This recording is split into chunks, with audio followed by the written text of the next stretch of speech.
Hi friends, ఈ video అయితే మీరు పూర్తిగా చూడండి ఫ్రెండ్స్. మీరు చూస్తున్నదైతే కుష్ మహల్ అనేది వరంగల్లో ఉంది. ఇది 14వ శతాబ్దంలో తుగ్లక్ పాలనలో నిర్మించబడినది. ఇది కాకతీయ పాలనలో పాత రాభవన అనే సముదాయంపై నిర్మించబడినది కూడా అని భావిస్తారు. తుగ్లక్ నిర్మాణ శైలి జాడలు ఇప్పటికీ ఈ కట్టడంపై కనిపిస్తాయి. ఈ మహల్ నిర్మాణం యొక్క అసలు ఉద్దేశం ఇంకా తెలియకపోయినా దీనిని ప్రేక్షకుల హాయిగా వీక్షించడానికి నిర్మించినది అని నమ్ముతారు.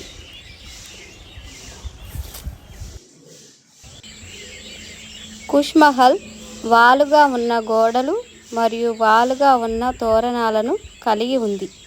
ఇవి తుగ్లక్ రాజవంశం కాలంలో నిర్మించిన నిర్మాణం యొక్క ప్రత్యేక లక్షణాలు.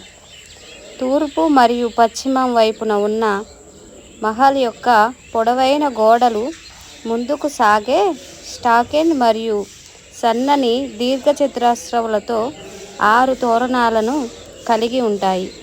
దీని ద్వారా కాంతి హాలులోకి ప్రవేశిస్తుంది. ప్రధాన గది ఎత్తైన పైకప్పులతో విశాలంగా ఉంటుంది.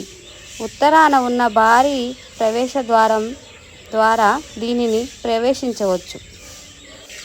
వరంగల్ కోటతో పాటు కుష్ మహల్ సమీపంలో ప్రదర్శించదగిన మరో ప్రదేశం భద్రకాళి ఆలయం. అది చాణక్యుల నిర్మాణ శైలి ప్రతిబింబిస్తుంది. ఇది కుష్ మహల్ యొక్క చరిత్ర. ఈ వీడియో కనుక మీకు నచ్చినట్టయితే లైక్ చేయండి, షేర్ చేయండి, సబ్స్క్రైబ్ చేసుకోవడం మాత్రం మర్చిపోకండి. వీడియో కంటిన్యూ అవుతుంది, చూడండి. బాయ్.